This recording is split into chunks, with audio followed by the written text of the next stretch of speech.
ওঙ্কার পরিবারের সবাই মিলে একদিন কামদেবপুরে রামকৃষ্ণ সারদা মায়ের মন্দির দর্শন করতে গেলাম। প্রথমে গেট থেকে ঢুকে দেখি দুধারে নানা রকম ফুল গাছ।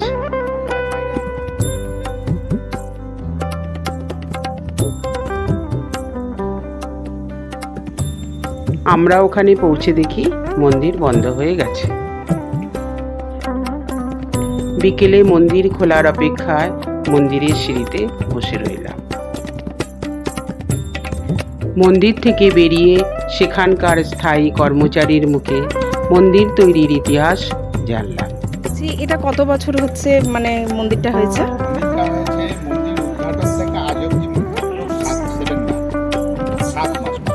আচ্ছা আচ্ছা, এরই মধ্যে এত কিছু।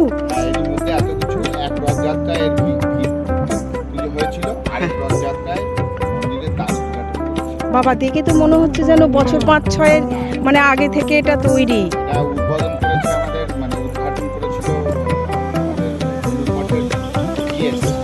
আচ্ছা আচ্ছা আচ্ছা আচ্ছা, তো ব্যবস্থা তো আপনাদের খুব সুন্দর।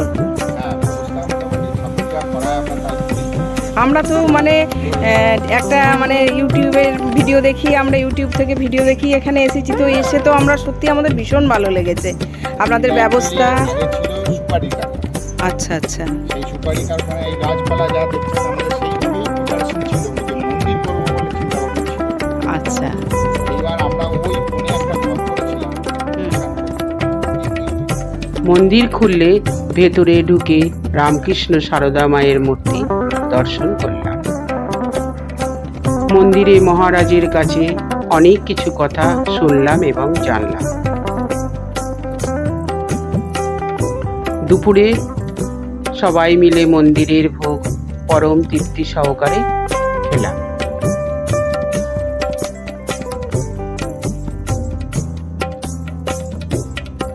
পরিশেষে ছোটবেলার মতো দোলনায় দোলন খেয়ে বাড়ির অভিমুখে রওনা দিলাম।